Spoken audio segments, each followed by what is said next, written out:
Everybody, Will here with this week's edition of Coach's Corner with George Alston, the master. All right, sit back. Let's see what's up this time.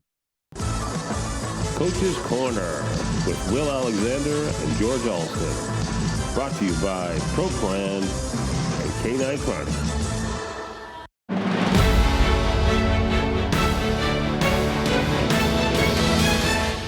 Hey, George. How's it going Hey, today? Will, it's been a long month, baby. I'm looking forward to these little things that you and I have. We I've probably been spend sitting here more. the whole time just waiting for you, George. Oh, is that what that is? For Yep. 30 days, you've been sitting there waiting for me? I thought I knew you Canadians were nuts, but I didn't. We're a patient lot.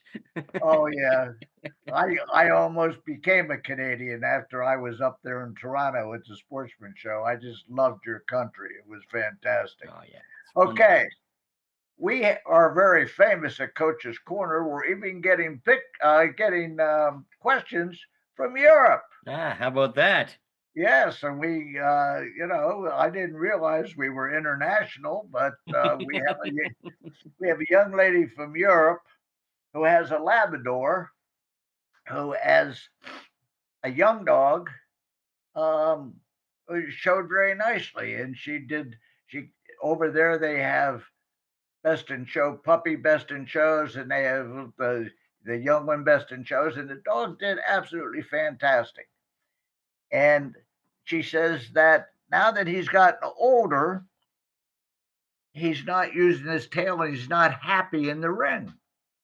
And she is, once when he gets in the ring, he just loses it, his enthusiasm for showing. And she has tried everything outside the ring, and outside the ring, he seems happy. And inside the ring, he doesn't like to do what he's supposed to be doing, and he hates it. Well, what So, what's the happens? solution, George? The solution is a real simple one. Okay. You're playing with your dog outside the ring, and he is one happy soul. And he is jumping up and down, and you're feeding him, and you're doing all kinds of good things with him.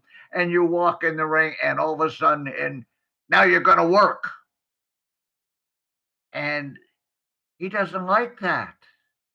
He has more fun outside the ring than he does inside the ring.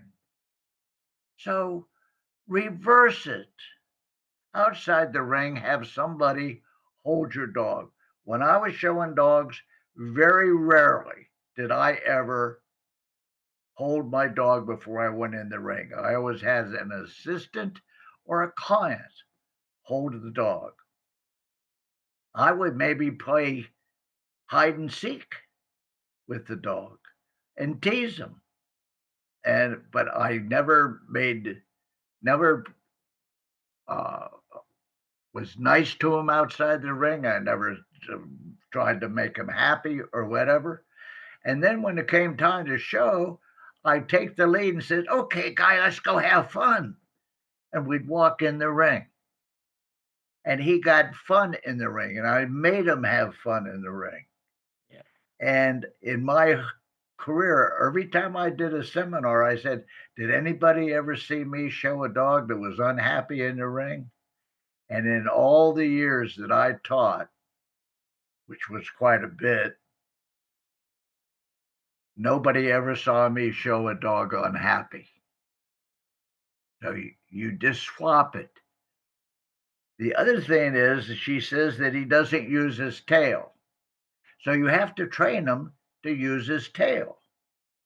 Now, what you have to do is you not only have to train the dog to put his tail up, but you have to train it to put it down. We would have, I showed an Irish setter that had his tail straight up over his back like an Afghan hound. And I had to train it to go down. But to train it to go down, you also have to train it to come back up. It's like training a kid what's right and wrong. You can't just teach what's right. you have to teach him what's wrong so he can see the difference between right and wrong. Same thing with training a dog. So you train a dog to on your Labrador to train him to put it up on voice command, just by tickling it, whatever, and tell him he's a good boy. Don't use food. You scratch his head and you pet him and you uh, and but you then train your Labrador to put his tail down, and then you teach him to put it up and put it down, turn it up and put it down. And when you're in the ring, you do this, and when the judge is looking, it's put your tail up, and and then you put it down, and you make it a game, and he has fun. This is how you get him to show. And like, I don't know if you remember, when I was a child, I had this English Cocker I got from Mrs. Eldridge, and he wasn't a great show dog. He was, I was about, I don't know, 14 maybe. He wasn't a great show dog, and I think that's why I really got him. I think Mrs. E decided that he was too hard to show. He just didn't like it. So I called you a couple times, and you told me what he asked me what I was doing with him during the week. And I told him training, doing this. You said stop, stop doing all that stuff. Wait till you get to the dog show. When you get them all ready, have mom hold it ringside, take him in the ring. Got to make him have fun. He said, you even told me try to lose. He said, don't try to win a couple times. Just go in there. Just go in there and make it a good experience to him. And I did that. He ended up winning groups. I won my very first group first on that dog. So You mean I actually told you something that worked? yeah. Well, son of a gun. But that reminds us of an English Cocker that Mary Ann showed.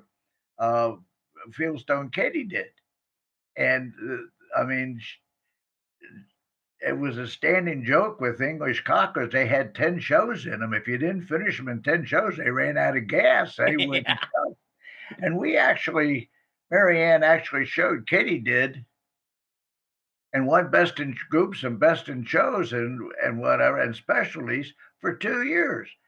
In those days, that was unheard of for an English Cocker bitch to be able to do that. To keep going, yeah. Well, the secret was Mary Ann had made no contact with her during the week. At no time, maybe she would walk through the kennel and maybe throw her a biscuit or something, but and say hi or whatever. But at a dog show, Katie did never saw Mary Ann until Mary Ann took the lead to walk in the ring.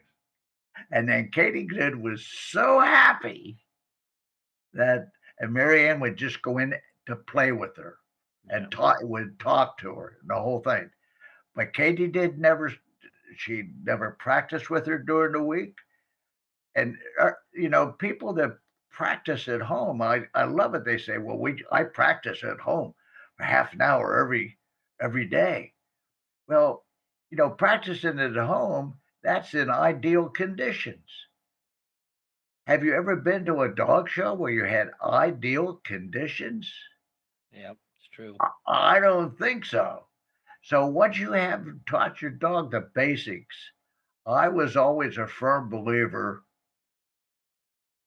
never practice at home again once the basics, or unless you have a specific problem you have to work out. That's a different story.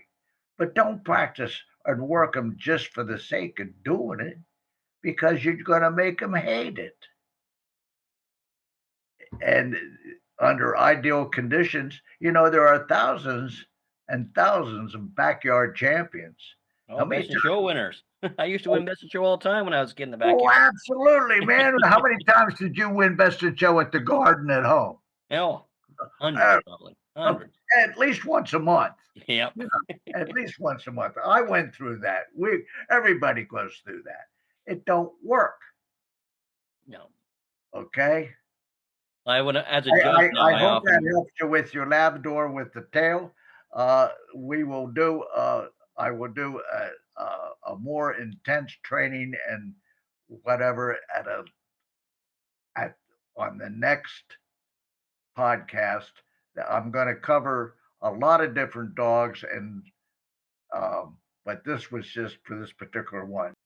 All right. Thanks, George. Let's stay out of the dark.